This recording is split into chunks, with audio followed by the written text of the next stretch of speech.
Both national anthems, Senegal you heard first, and Qatar just a few moments ago. Great noise around the Al Thumama. Ian Sanderson, former England striker, alongside myself, Joe Shannon. Look, our hosts have been really welcoming, Leanne, as far as my experience is concerned, and fantastic to be around. Qatar have had a lot of criticism, a lot of talk of, are they the worst hosts the World Cup has ever seen? Has some of that criticism been overblown, or has it been deserved, do you think? I think it's been quite harsh. I mean, I've been coming to Qatar for 5 or 6 years, and I know there's a lot of negativity back home, and I can only go by my experiences when I come here. And I can't speak highly enough. Obviously, there's a lot of negatives about a lot of countries, and I think in 4 years in the World Cup in America, we'll start to see people talking about that, talking about a lot of issues that they have within those countries as well. But for me, I think it's obviously some of the criticism is probably valid, and some of it's a little bit harsh as well. Quick word on Senegal. No Sadio Mane. They certainly missed him against the Netherlands. All on Ismail Assar and Crepin Jatta to get the service into Boulaye Dia today. Yeah, absolutely. I think Sarr showed good spells the other day versus the Netherlands, some good touches on the ball. He was getting down that left-hand side, but obviously they missed that cutting edge. I think games like this, especially the other day against the Netherlands, but more so in these types of games where they're expected to win, Sadio Mane is someone that you can rely upon, and we almost have to move on from that because he can't play, unfortunately. And I'm sure for Senegal it'll be the topic of conversation every single time they're in a press conference, but he is one of the best players in the world. And it's unfortunate during the tournament so far. We've seen Karim Benzema, a lot of players that have fallen up short with injuries, and it's expected. I mean, having a tournament in the middle of the season, in the timing of the year, you're going to pick up injuries, but we want to see the best players in the world on show. So, Dia's going to have to show up, Diatta's going to have to show up. One defensive thing I wanted to make, Joe, was that I'm surprised that Cissé's not playing along. Yeah. Koulibaly, I thought they were really good the other day, the two defensive centre-backs. I think were very, very organised, and I know it's easy to say that because they ended up losing 2-0, but in the end, the Netherlands just kicked on to another level and ended up getting the 2 goals. But those 2 players I thought were really, really good. Really quick one on Edouard Mendy. Aliou Cissé said in the build-up to this game, he has my blind trust. Is that a risky position for a head coach to take? I think you have to as a manager. We've seen Gareth Southgate do that with Jordan Pickford as well. He's like, he is my number one. Even when Jordan Pickford was making mistakes last season for Everton, he said he is my number one. And as a goalkeeper, it is a position where you have to have a lot of confidence. Me as a centre forward, you need confidence, but if a goalkeeper makes a mistake, it's a goal. And the other day, I think the 2 goals were his fault. I think we've seen that this year at Chelsea when Kepa Arrizabalaga has gone in there, because Mendy last year was fantastic. The only critique I had of him was that when he scored the fee, he didn't seem as good. But who's going to be as good as Edison and Alisson Becker, really? And Edison can't even get in the Brazil side. Exactly. Alisson is the number one, as we saw last night on Talk Sport. So much more live football to come. Every game of the World Cup is on the network. Still to come today, Netherlands against Ecuador on Talk Sport 2, and over on Talk Sport at 7, England against the United States. Earlier we heard Wales 0, Iran 2. Qatar and Senegal, both pointless so far, both without a goal at this World Cup finals. The hosts in particular would love to make their mark in the Middle East. Can they do so this afternoon? If they don't, you have to say a defeat for either team would spell virtual elimination. It's Qatar who get us underway, playing from right to left in the first half, the hosts in that all-claret kit, and Senegal all in white with green, red and yellow trim, playing from left to right. Kalidou Koulibaly hooks the ball out of play for a throw which Ahmed will take for Qatar. Back to Abdel Karim Hassan on the halfway line. His crossfield pass finds Boujaf in the middle of midfield, and Qatar with an early opportunity to come forward on the far side of the field. Let's run you through the 2 sides, because Barsham, the reserve goalkeeper, starts for Qatar. Al-Shid has been dropped. Pedro Miguel, Mohamed, Kouki, Hassan and Ahmed are the defenders, with Al-Haidous, Boujaf and Madivo in midfield. Ali and Afif, the 2 up front. For Senegal, Mendy does continue in goal. Sabali, Koulibaly, Diallo and Jacobs. Idrissa Gueye, Papi Mendy in midfield, with Jatta, Jeju and Sarr behind Boulaye Dia up front. Here is Koulibaly, midway inside his own half, pops it forward to Papi Mendy, and Senegal have comfortable possession on that far side. It is Abdou Diallo who has started at centre-half alongside Koulibaly, as we thought here. Yeah, absolutely, you're right, Joe. You were spot on with that, and I think, following on from the other day, I am surprised to see Cissé not playing in there with Koulibaly, but I think one thing to mention as well is Qatar had an extra day rest, which I think will also help with regard to this, because I think judging by the other day, they're going to need all the help they can get. I mean, I know they stopped the league in Qatar during these months. They've been in residency, some time in Marbella as well. They've not played any competitive football, and I think you can see that the other day.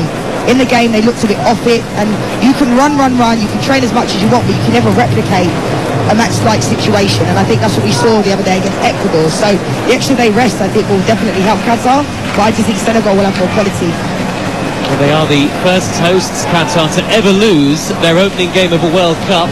Ahmed will shepherd the ball out of play. It's a goal, kicks Qatar away to the right-hand side, but Barsham will take. Felix Sanchez is the coach, patrolling his technical area in a dark tracksuit. He's been in charge for some time now, July of 2017. He had spells with the youth sides at Qatar as well, and spent time in the Aspire Academy, which has been so key in terms of bringing Qatar players through to this senior international stage.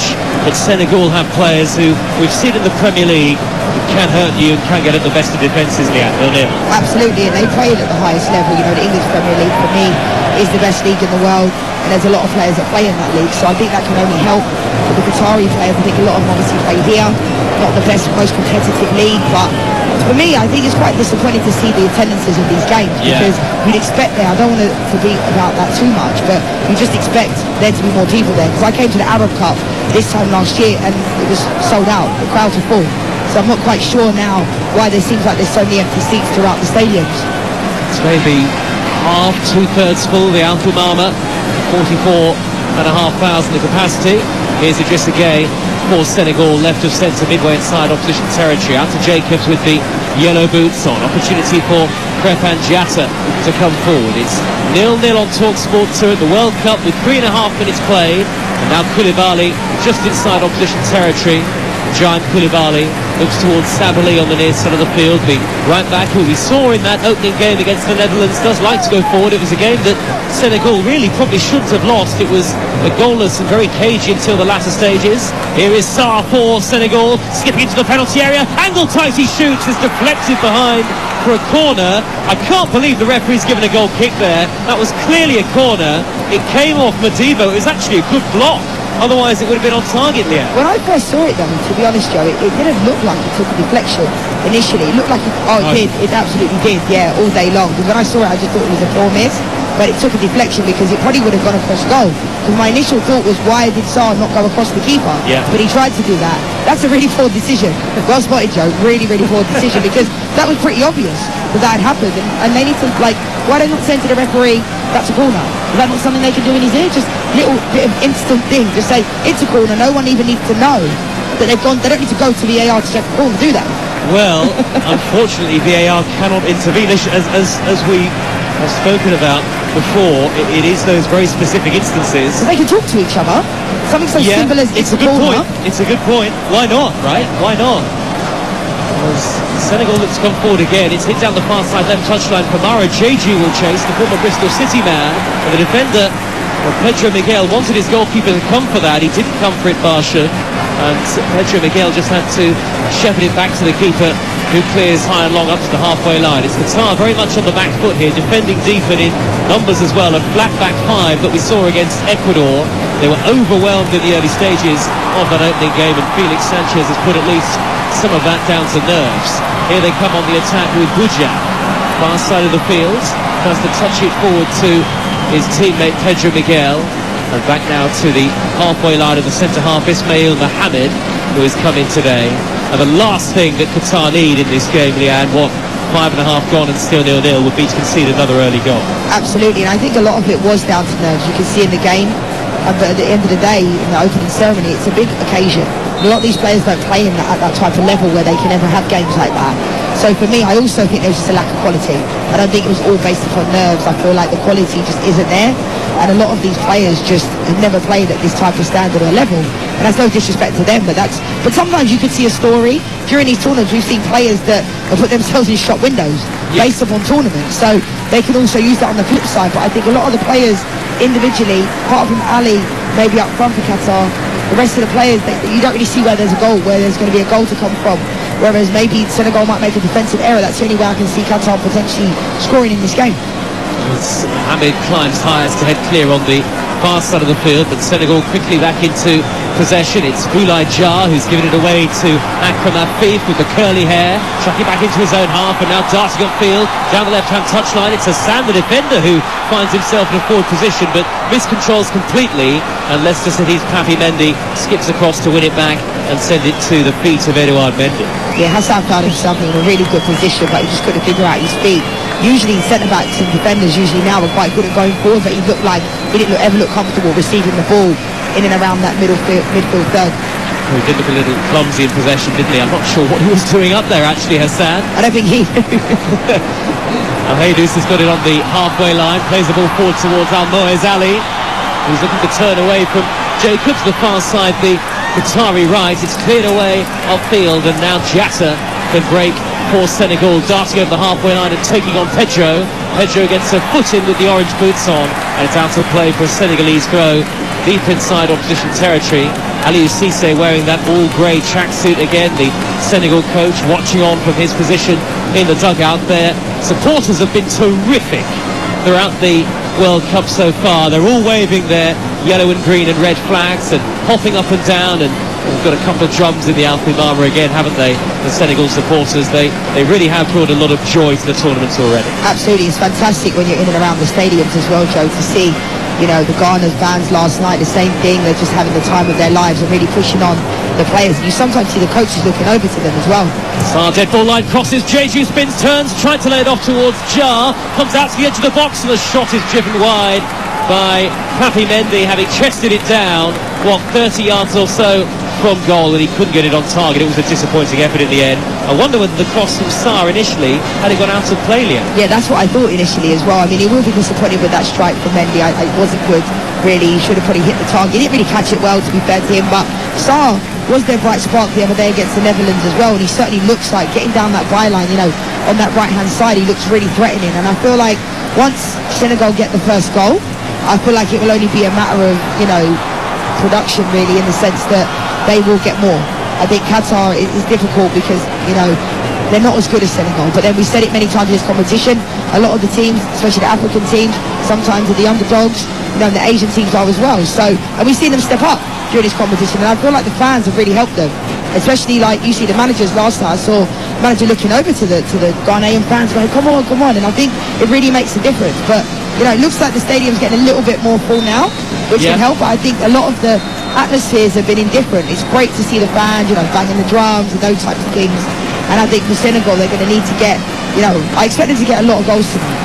There are some latecomers to the Alfimama Stadium. You're listening to Talk Sport 2, England against the United States in Group B over on Talk Sport at 7, and England win takes them into the knockouts. Here is Ahmed for Qatar, swinging across, is blocked by Sabali, comes back to Ahmed right in front of a baying pack of Qatar supporters, about 1,000 of them behind the goal, a lot of them wearing those claret replica shirts. It was a decent run from Homam Ahmed, and if Qatar are not to make it through to the knockouts, which looks increasingly likely, you have to say, I think the one thing that the Qatari supporters hope for is a World Cup goal at some stage. Absolutely, Neil. It'll be fantastic for the country and for the tournament to see them grab a goal, but good play from Ahmed. I mean, I've said it many times, a lot of the teams that are not expected to win, what we've seen, the ones that have won, Saudi Arabia, for example, they're fearless in the way they go about the game. For me, Qatar dropped too deep. They don't seem to ever take the game.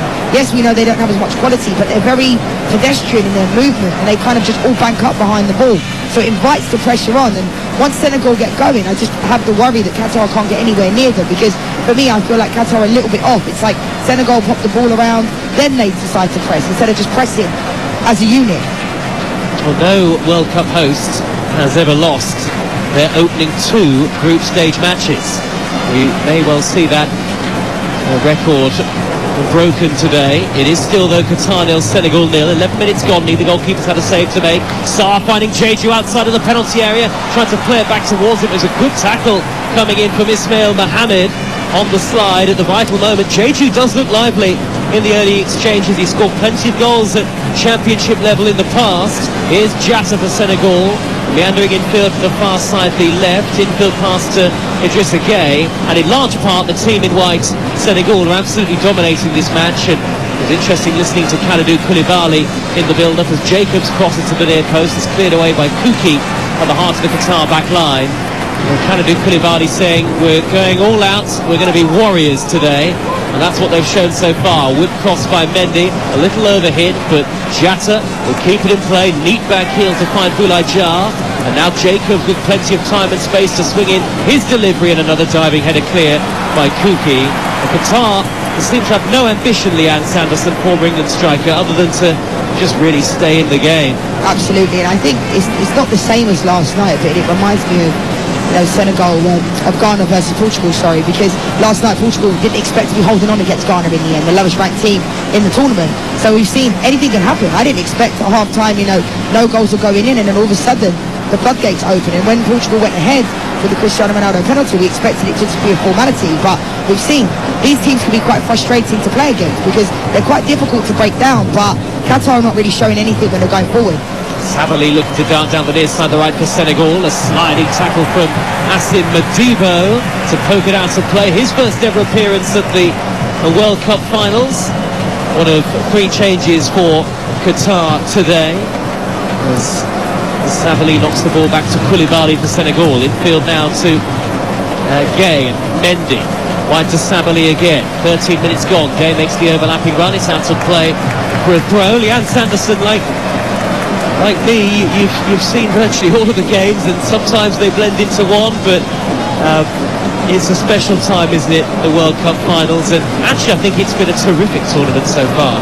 Yeah, absolutely. I feel like once it got going, I think that's what everyone wants to see, the upset. Saudi Arabia versus Argentina, Japan beating Germany, obviously England getting off to a flyer against Iran as well, because we didn't know what was going to happen in that game, did we? I know a lot of people felt like it was going to be a foregone conclusion, but Iran are not a poor team. They're in the top 20 ranked countries in the world. As they showed today against Wales. Absolutely. So that was a really good result, but I think everybody was waiting for Brazil last night. That goal from Richarlison was absolutely incredible. A lot of people have spoken about his first touch not being the best. I don't want to talk about that. I want to talk about how amazing the goal was, because a lot of people that have that type of mentality are like, it was a bad first touch. No, it was the goal. How are you going to enjoy football if that's your reaction to a goal like that? Honestly, I don't know why people bother watching when they say stuff like that. So that was brilliant, and I just think Brazil are just unreal. The killjoys, Leanne. And I'm glad that you're not one of them. Good. There's a free kick here to Qatar. Midway inside Senegalese territory, left of centre, it's still 0-0.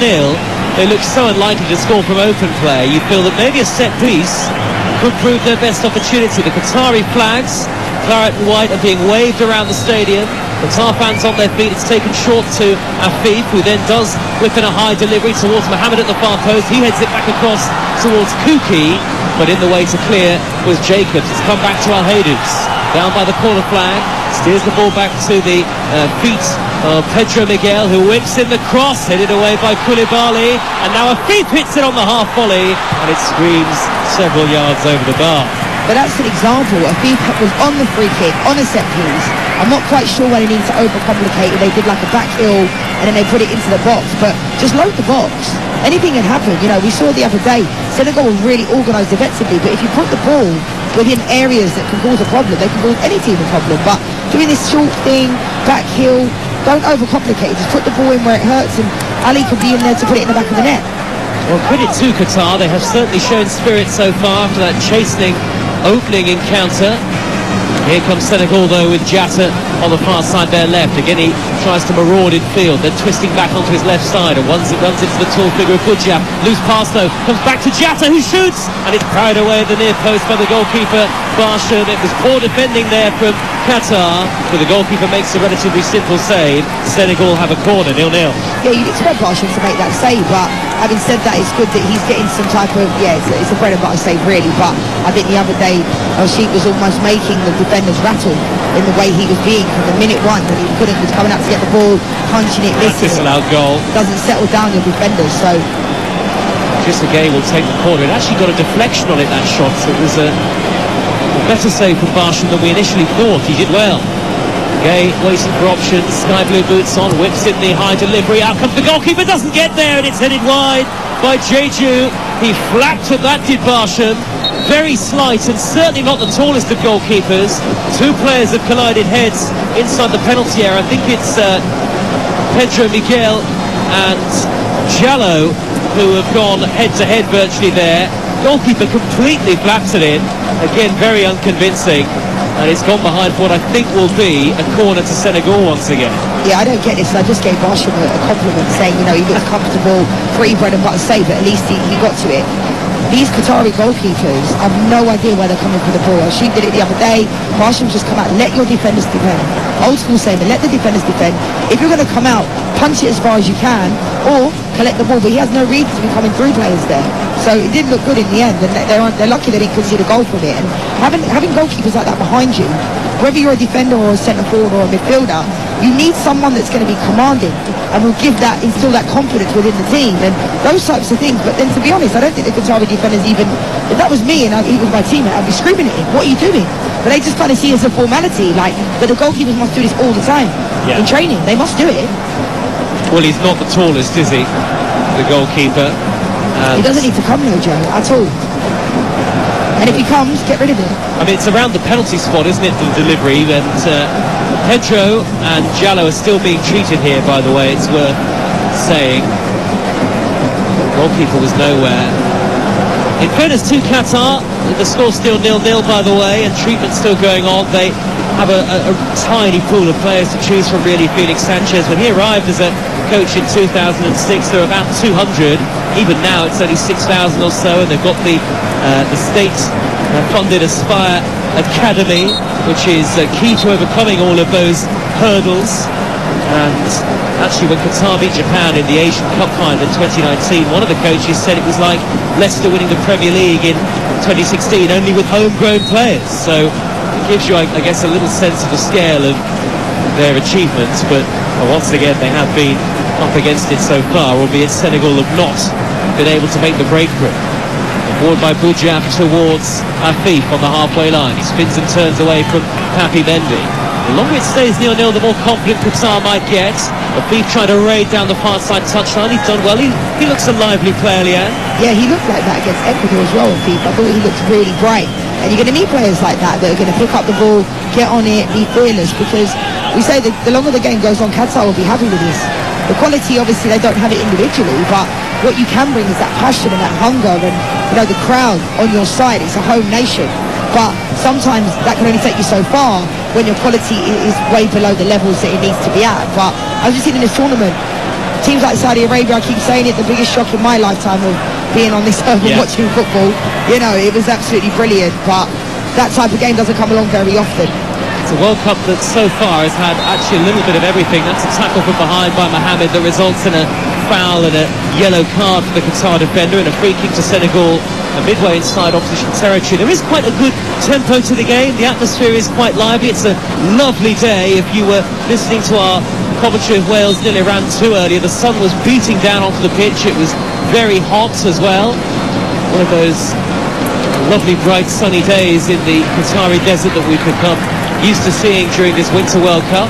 Absolutely. We are very lucky. We are, because obviously back home it's not the best weather right now, but I think the conditions, I said last night of the game, is perfect for football. I'd have loved to have been out there because perfect temperature, night games in the afternoon, the sun isn't there, and these guys have been training it for a while now, but there was no way the tournament could have ever have been in the summer, because I've been here in the summer and you could barely go outside, and that's someone like me who is an absolute sun worshipper. Yeah, you're not a cold weather person yet, are you? You know this. I know We've it been well. at Bournemouth together many times. Neither am I don't think. As Sabali whips in a high cross for Senegal, he balloons it high over the top. And I have to say, Senegal have lacked quality in the final third up to this point. And I don't think Aliou Cisse will be best pleased with the first 20 and a half minutes. It's still goals. So we've seen a couple of, overlaps with Sabali and Gay down the right-hand side. That's where they're looking to get a lot of joy down this right-hand side. They don't really go down the left, unless it's Sarr coming inside and in field. But I feel like the quality, like you say, Joe, just needs to be a lot better when they're delivering the ball, because a lot of them in overhit, underhit, or just not good quality. Elsewhere in Group A, Netherlands against Senegal at 4 here on TalkSport 2. Both those sides, of course, who won their opening group matches. 7 o'clock, England against the United States. Cross in from Jatta, high towards the penalty spot, headed away by the number 3 Qatar, Abdel Karim Hassan, the ball-headed defender.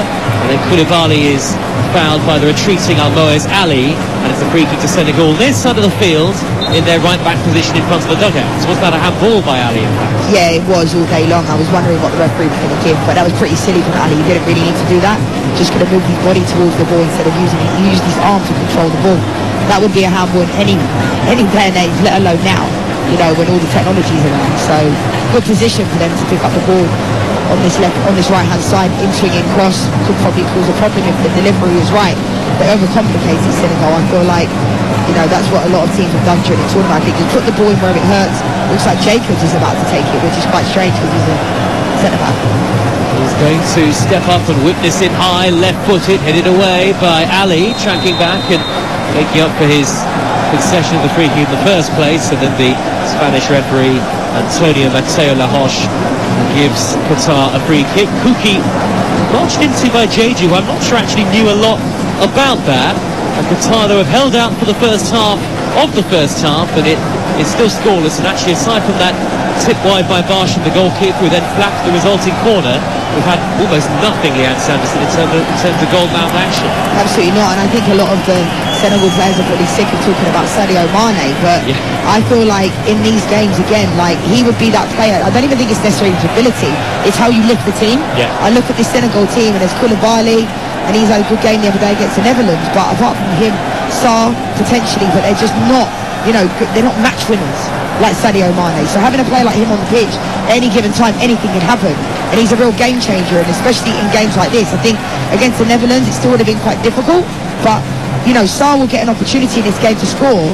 He needs about 2 or 3 opportunities to put the ball in the back of the net, whereas Sadio Mane, he's clinical in front of goals. So they're going to need to find a way to get goals from somewhere, because when they're in, they do decent play, and then around the middle third of the pitch, they seem to build up well down the right-hand side, or if Sarr's coming in from the left. But other than that, they don't really seem to have anybody in the middle of the pitch that can put the ball in the back of the net, stay in the 18-yard box, and be really dangerous in there. But I've been quite disappointed with the free kicks during the tournament, you know, from the right or the left. They're under-hitting the ball. Just put them in with pace, in and around the penalty spot. I know it's easier said than done, but they're professional footballers, Joe. Surely they can deliver a ball. Well, Sabali's going to try and do so here. In fact, it looked he was in a crossing position, but he plays the ball squared infield to Mendy. Lots of claret shirts in front of Senegal here. It's just a gay shoots, and he drives it just wide. Now, that was a little more incisive from Senegal. Lead 1-2 on the edge of the box, and Idrissa Gana Gueye of Everton raced onto it, caught it really nicely, low along the ground, 20 yards out. I'm not sure the goalkeeper would have got there had it been on target, Leanne. No, that was a really good strike. He played really well to keep the ball down there, because it's not an easy technique to do. But I think that was a really good pattern of play from Senegal, and they're going through the middle. I think that's where they're going to get a lot of joy. You know, they've been in around the right side, the left side, but as you can see there, Idrissa Gueye picks up the ball. Decent strike in the end, really good. The Senegal fans are on their feet to the right of the halfway line, right behind the Senegalese dugouts, and the coach Aliou Cissé is out to the edge of his technical area here.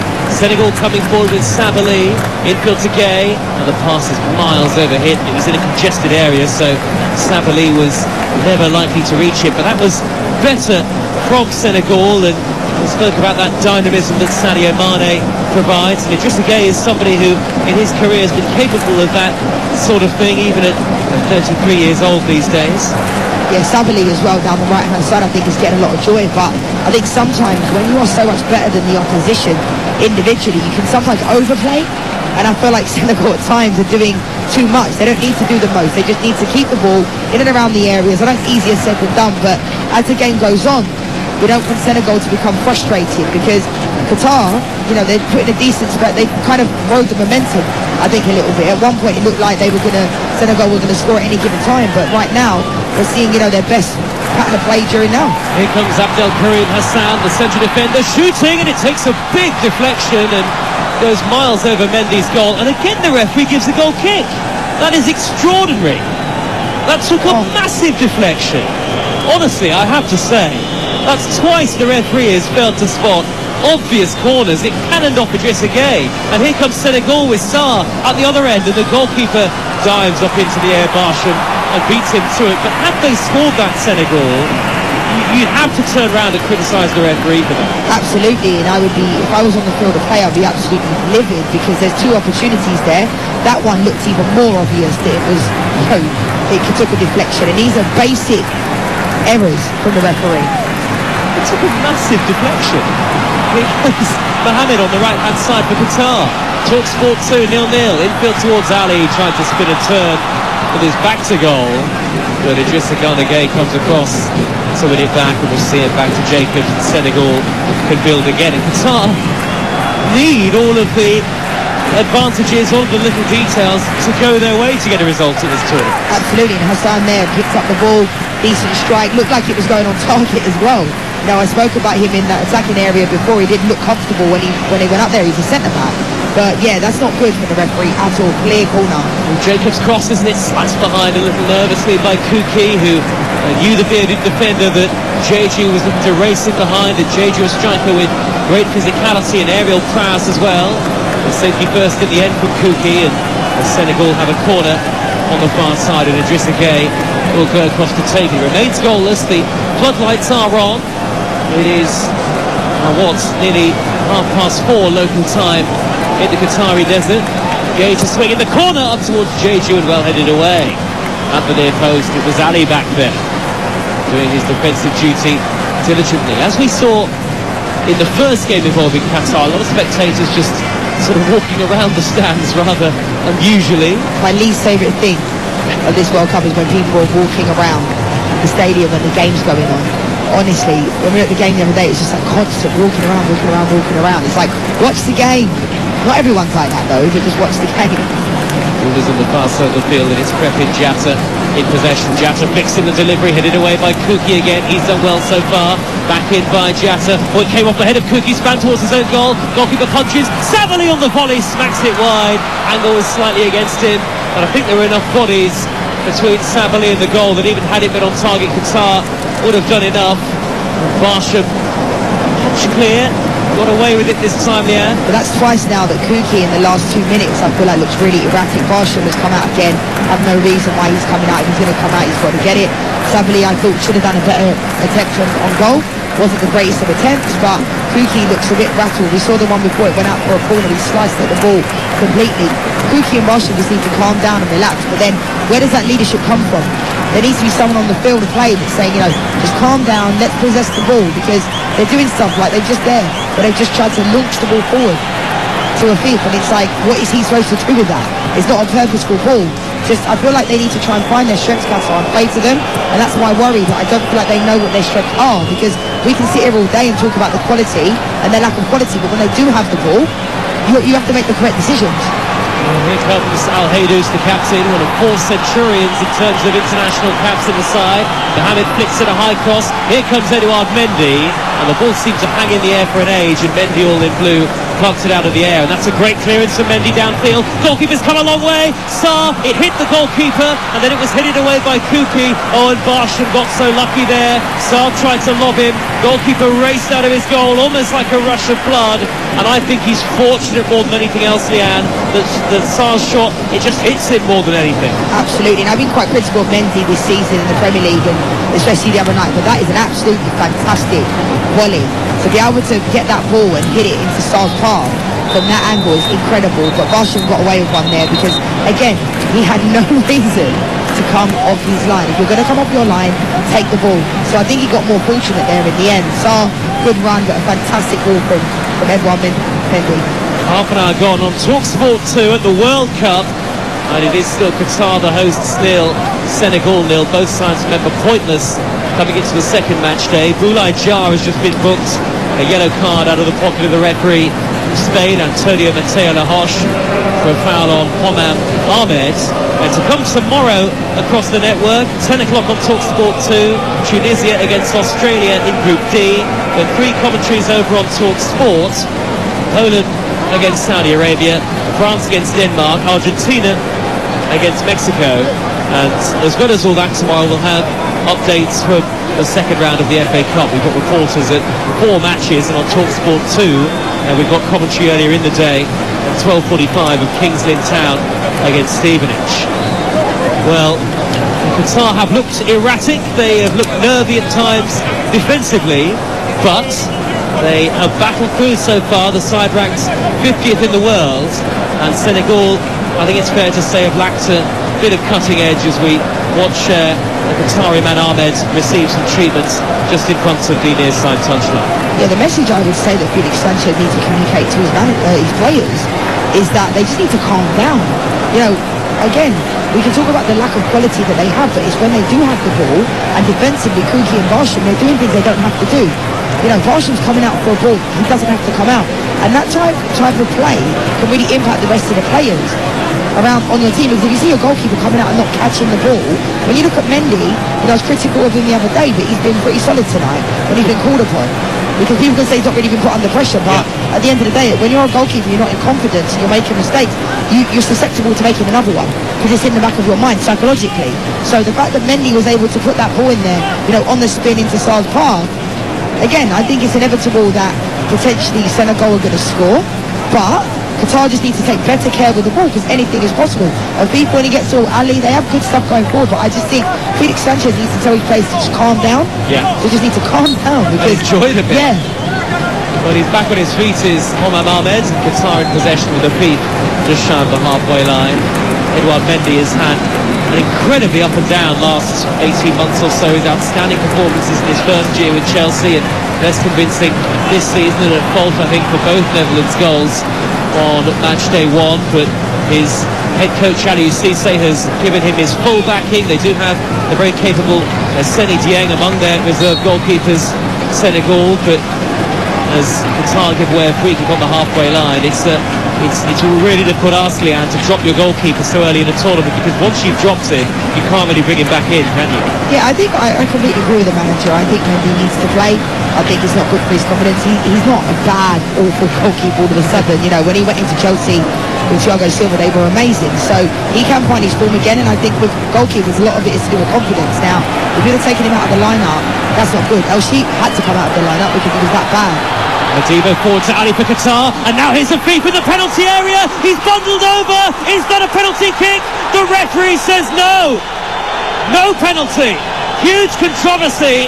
A thief raced into the box. He got the wrong side of the defender.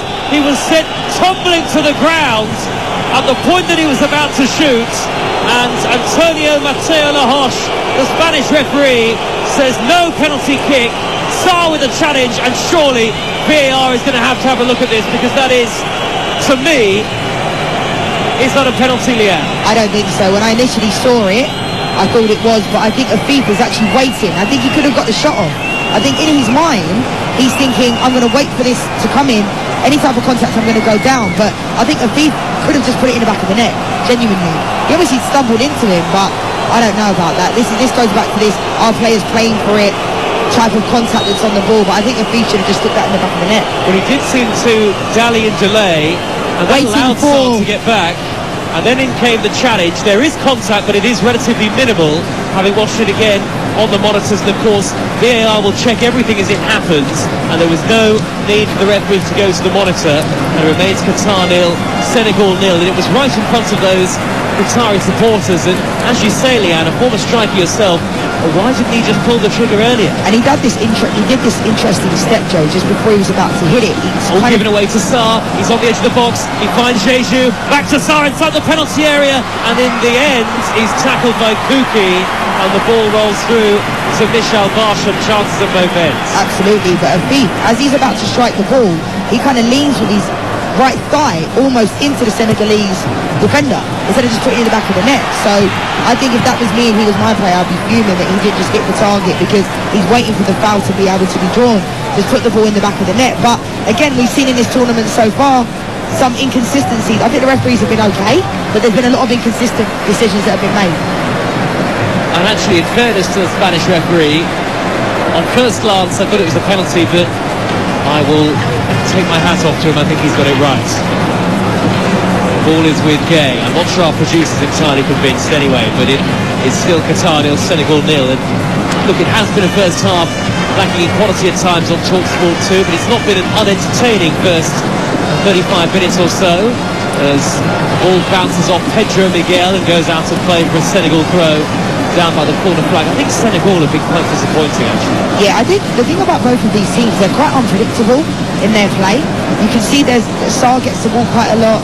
Gay's a big focal point for Senegal, but I think both teams are quite erratic. You never quite know what pattern of play they have when they're going towards goal. To drive the ball downfield the centre half, cleared by Boudjaf. They defend in massive numbers, Qatar. Whenever they don't have the ball, it's 5 at the back and then 3 in front of them. Here goes Gay, pushing it forward towards the edge of the penalty area and Jar. It's broken up the play by Asim Madibo, who carries it forward over the halfway line. He's got a runner in the shape of Mohamed Ahmed to his left-hand side. He probably waited too long to release the pass, not allowed Sabali to get back. And then it's stopped downfield high and long by Koulibaly up into the afternoon sky. Jar has won it on the edge of the box, but he's fouled Boudjaf in doing so. Qatar have a free kick on the edge of their own penalty area. Yeah, these types of games are quite difficult because when you're expected to win, you know, it can be quite frustrating because they've come into this game, Senegal, although they lost to the Netherlands, thinking we're going to win this game. It's not a matter of if, it's a matter of how many goals we're going to win by. And teams like Qatar can be quite frustrating to play against because sometimes you can start to lower your level, and that's why I think we see so many upsets because teams expect to just win the game pretty easily. I'm not sure Senegal came into this game, you know, taking it for granted that they would win because against the Netherlands they lost 2-0, but they need to win this game because this will change the whole group completely, I feel like. Well, it is an intriguing group with Netherlands against Ecuador to come live on TalkSport 2 at 4 o'clock UK time. And Qatar play the Netherlands in their final group match at Al Bayt Stadium on November the 29th, and Senegal will play Ecuador. So Senegal, of course, are targeting a victory in this game so that they can go into the final group match very much in contention. Absolutely, and I think we all expected Senegal to be a little bit better. We knew they weren't going to be anywhere near the levels, but Gosh, the goalkeeper almost made a mistake there. He went out to pick a ball up on the edge of his penalty area. It came off his boot instead. Luckily had Madibo right behind him, who was able to clear. And Senegal on the attack. Can't quite believe what I've just seen, Leanne. And then Jar was waiting for a run of the Senegalese number 9. And in fact, he was waiting because the referee had already given Senegal a free kick 25, 30 yards out. But he's had an interesting game so far, Barsham, the goalkeeper. One decent stop, but a couple of very strange errors. It stopped me in my tracks, Joe, because I couldn't quite believe what I was seeing. It was the most basic, bring it back into your box and pick it up, and he almost went to go with both, and that was the first time during this tournament that we've actually seen Hassan Kuki actually say something to the goalkeeper when he makes a mistake. They just kind of showed that kind of, what are you doing? Because what is he doing? You can't have a goalkeeper that's going to collect it with his foot and then he doesn't know if he's collecting his foot or his hand. That's so basic, Joe. That really isn't. It just isn't good for the rest of the defenders because they want to have someone behind them that they know. And obviously El Sheikh came out of the lineup and Barsham's come in and it looks like a complete carbon copy, really. Well, it is, as I say, a limited pool of players for Felix Sanchez to choose from, the Qatar boss. They have acquitted themselves impressively enough today in terms of their spirits and the effort they put into the game. But it is still 0-0 against the side ranked 18th in the world. The ball is on the far side with Mohamed, and even a point for Qatar would be a historic result in the context, you'd have to say. Pedro Miguel will send it back to the goalkeeper, Barsham. Just feel the nerves in the stadium every time he gets the ball. In the end, his clearance is up to the halfway line, and Koulibaly very calmly chests it down to the feet of the diminutive Papi Mendy. Senegal enjoying certainly the majority of the possession, but again, that effort that was saved early on, and then it's just a Gay driving it wide. And the sum of their efforts really going forward in the first 40 minutes so far. Yeah, I think these types of games are quite frustrating for the team that's expected to win, but I've been quite underwhelmed with Senegal. I think at the end of the day, Qatar can only make the most of their resources of what they have, and that's what I think they're doing. Jata, far side, driving the cross up to the edge of the penalty area. Kuki gets in a mess, and it's driven into the back of the net. And it's Boulaye Dia who scores Senegal's first goal of this World Cup. A mess in the Qatari back line, and Dia was there to pounce. He's taken up the goal-scoring mantle in the absence of Sadio Mane, and despite not convincing in this first half, it's the Senegalese who have the lead, and the hosts are behind again. Qatar 0, Senegal 1. Yeah, great finish from Jar. I think it was inevitable in the end. It's been coming. You know, the goalkeeper, Barsham has been really erratic, especially these last 10 minutes or so. Kuki, they can't really get near the ball. So fair play to Senegal, because these types of games can be quite frustrating to play in. But really good finish from Jar. And when they go down the middle, Senegal, they seem to have a lot of joy.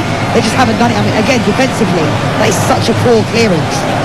Such a poor clearance from Kuki. He's been doing this the whole of the first half. He did one where he hit on the outside of his foot, it goes up for a corner. I mean, what is he doing? Swing and a miss. What is he doing? So it's been coming defensively. I think Qatar have been really all over the place, but in the end, ultimately Jar was in the right place, inside of the foot, and slots it in the back of the net. But Qatar, to be fair, there's 5 minutes to go plus additional time.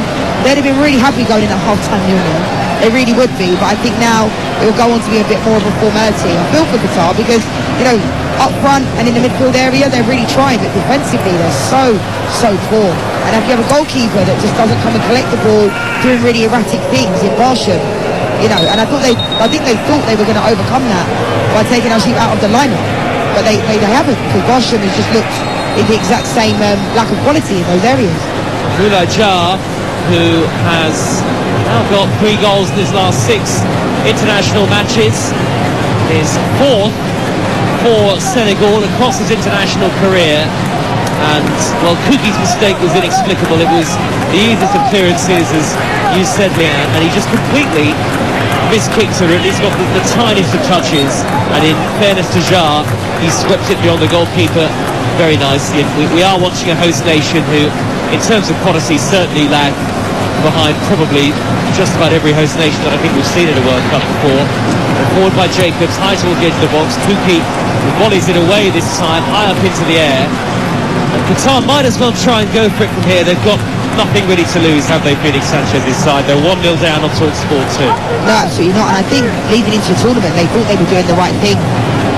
The ball is clipped high by Sabali, and Jeju sought to bring it down in the penalty area, but the flag is up and Qatar will get a free kick. Yeah, they thought they were doing the right thing by putting the league on hold, you know, going to almost like a residency camp for 8 or 9 months. But what I see during this tournament is such a lack of quality in those areas. And you mentioned it earlier, Joe, about the lack of all the players that Felix Sanchez, you know, they're not a massive country, they don't have a lot of quality players, you know, within. So it's difficult, it's always going to be difficult, but for me, they just have to take better care in the back with the ball. And if the players are not comfortable receiving the ball from the goalkeeper, then just go long and make something happen. Go long, route one, flick it on, do something. Because in the back line, they haven't got bad players. Afif's a good player, Ali's a good player, but they're playing around at the back.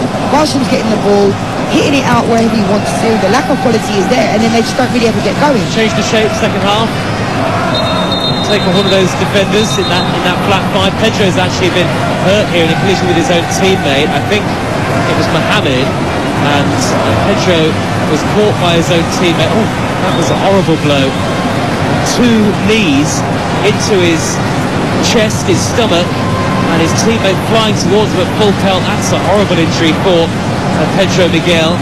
And here come the Qatar medical team, and well, hopefully he's just winded and nothing more than that. But for Felix Sanchez in Qatar, the problems are matching up. Remember, only 4 host countries have ever lost back-to-back matches at the World Cup. None did so in their opening 2 group stage matches, but with mistakes for that only goal so far, like we've just seen from Walem Kuki.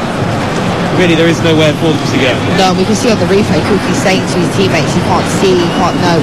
There's no excuse for that. I mean, we all make mistakes, but he's done 3 pretty bad ones during his first half. One went out for a corner where he just sliced the ball out of play. And then in there, he just has to be, I keep saying it, they just need to be calmer at the back, because then the confidence can break throughout the team. So it's difficult because we could touch on about their quality the whole game. We know they don't have it, but at the same time, they just need to take better care of the ball. There's a lot of unforced errors in the back line as well. It's the usual raft of stoppage time as Koulibaly very nearly gives it away to Ali. 7 added minutes at the end of the first half. And just looking across, Pedro Miguel has come back on, the Portuguese born defender, who's also known as Roro. Qatar have possession in that all-claret kit. They have the ball on the halfway line. Abdel Karim Hassan spins in field. It's a risky pass from left to right, and it's intercepted by Jacobs on the far side for Senegal, who lead 1-0 on TalkSport 2. Remember, Netherlands against Ecuador to come, and England in action against the United States on TalkSport later. An England win would get them through. I like Afif. Yeah, I like Afif. I think he's their bright spot, but he just doesn't seem to get the ball enough. They're always with their back line so much during this game. But Afif, when he's got the ball, he looks like a really bright spot that can make things happen. But again, they can't find him when the ball's about to be played to him, and the quality just isn't. I feel for him because he's a good player. Obviously for Qatar, Senegal have never lost when scoring first at a World Cup. It is difficult to see Qatar scoring anyway, and they're already 1-0 down. The one chance they have had, the Afif bursting clear on goal. He was bundled over. It wasn't a penalty kick, but he should have taken his shot while he had the opportunity, and they still haven't had a shot on target. Sabali has been fouled here, and a yellow card out of the pocket of the Spanish referee. Sabali was caught by a rather robust challenge from Mohamed Ahmed, and the Qatari man is rightly yellow carded. We are nearly 2 minutes through, the 7 added at the end of the first half here. South of Doha city centre at the Al Thumama, which is again another spectacular stadium with a very distinctive exterior. The outside of the stadium is starting to look like a lace-like cap called a gaffia, which is used by Arab men. The top tier, Liane, by the way, at the end of this is going to be dismantled and turned into hotel rooms. Yeah. Would you believe? I know, it's incredible. A bit like 974 last night with the containers. I remember that game. All the stadiums have so many individualised things. It's pretty cool to see and be part of. There's a throng on the side of the field to Senegal, who are really comfortable even with just a 1-0 lead. It's given away by Sabali. Ahmed clears over the halfway line. Afif is the outlet. He'll chase, but Diallo gets in front of him. A slightly heavy touch from Abdou Diallo, but he dribbles the ball away from Afif, finds Idrissa Gueye with the pass. But Dido, who has looked decent at times, trying to get stuck in with the challenge, but Senegal play it long, and Sarr is in, and Jeju is waiting in the middle, and the goalkeeper cuts out the cross. He had to do that, otherwise Famara Jeju would have had a simple header in the back into the back of the net. Yeah, we've seen that down this right-hand side quite a lot with Sarr and Sabali. They seem to, but it's almost like Sabali overhits the pass to Sarr quite a lot, and we had a couple of times where the ball looked like it ran out of play. So if he can underhit it a little bit, maybe they could get that one touch in there, because Sarr in the end was hitting it really under a lot of pressure. Ujab whips the ball cross field, right to left. We're in first half stoppage time, into the 4th of 7 added. And Fifa's got it, caught on the penalty area, heads for the dead ball line, and the cross is turned behind by Koulibaly. And Qatar have won themselves a corner right in front of their most vocal band of supporters, away to that left-hand side, and a couple of thousand behind that goal rise to their feet as the sun starts to set in Doha. And Afif is over the ball, the floodlights are on, and maybe Qatar could threaten for just about the first time in the tournament from this. Afif the swing in the delivery, headed away by Koulibaly. Good crowd of players. Jeju was there too, and then the last touch off Ismail Mohamed, and it's a throw to Senegal in their left back position. What can Felix Sanchez do at half-time to try and change something, Liane? I think he has to change one of the centre-backs. I think Kuki needs to come out of the game. I think he's having a really poor game. He's been really erratic, so I think that's something that needs to happen. We can talk about tactics, but ultimately Qatar need to take care of the ball when they do have it. I think Afif's been a bright spark for Qatar. It's not all been negative. He's actually trying to get on the ball, but they just can't find him. Marsham, again, doesn't look commanding. The goalkeeper doesn't look commanding at all. So it's difficult, but I think, Senegal haven't played exactly amazing either. So I think it's going to be interesting, because I don't think, Cisse will be happy going in at half-time only being 1-0. Why would he? I mean, they haven't really played that well, I don't think it's been a great performance, has it, from Senegal, but they have done enough. Qatar have these collective jitters every time they have the ball at the back. Ahmed with an excellent crossfield pass, though, to Mohamed with the yellow boots on. Drifts in field, pokes it through towards Ali, but it's just overhit. And Edouard Mendy was quick off his line anyway. Decent run from Ali in the inside right channel. The strikers have had no service really whatsoever. No, that's more like it. It was a good run from Ali and a really good ball. And That's the type of stuff that Qatar need to do to take care of the ball. I mean, yesterday, the Ghana-Portugal game, none of us saw that coming. You know, when Ghana, as soon as Portugal went ahead, we expected them to just push on. And then, you know, Jordan Ayew went down the upper end and scored. So we see with these African countries, they're relentless. You know, they weren't in the Asian countries. They don't stop. So, you know, and that's something that Qatar can take a lot of pride from, the fact that, you know, they can come back into this game. All it takes is one chance. All it takes is maybe Mendy to make a mistake, as he has done in the last game in this season. So they need to keep going, and they need to find a way. It's almost like since they've gone behind, they seem to have stepped it up a little bit, pressure-wise. You know, they seem to have a little bit more. We can see now they're pressuring. They're not just giving them loads of time on the ball, Senegal. Happy Mendy crosses the halfway line. He's blocked off by Kuki. Loose ball spirals up into the air. Last minute of added time at the end of the first half. Koulibaly stands tall and blocks off the run of Afif down the near side channel for Qatar. Senegal lead by a goal to nil. Here's Jacobs just shy of the halfway line. Lots of people in the crowd now meandering and heading to the concourses ahead of the half-time whistle. The ball is with Pape Gueye. Idrissa Gana Gueye, rather. Happy Mendy just to his right. Mendy, the number 6, on the ball now. And Senegal just content to keep possession and see out this first half stoppage time. Sabali down the right-hand channel, level the edge of the 18-yard box, just drifting infield. Qatar with almost everybody back behind the ball. Koulibaly with the red boots on, forward to Gueye, 35 yards out. He looks up, he's got plenty of space to drift into. Now they've worked it wide to Sarr on the near side. Sarr beyond one in claret, then he plays it infield to Jar, the goal scorer. Jar's ball behind Gueye, taken up by Diallo. Poor pass through the middle, cleared away by Pedro Miguel, and the referee blows the half-time whistle, and the hosts trail again. And Qatar heading for that unwanted record. They would become the first host country in a World Cup to lose back-to-back opening group stage matches. Countries have lost back-to-back games before, but none have lost their opening 2 group stage games. Senegal, without playing particularly well, have a comfortable half-time lead given to them by Boulaye Dia after a dreadful mistake at the heart of defence from Gualo Kuki.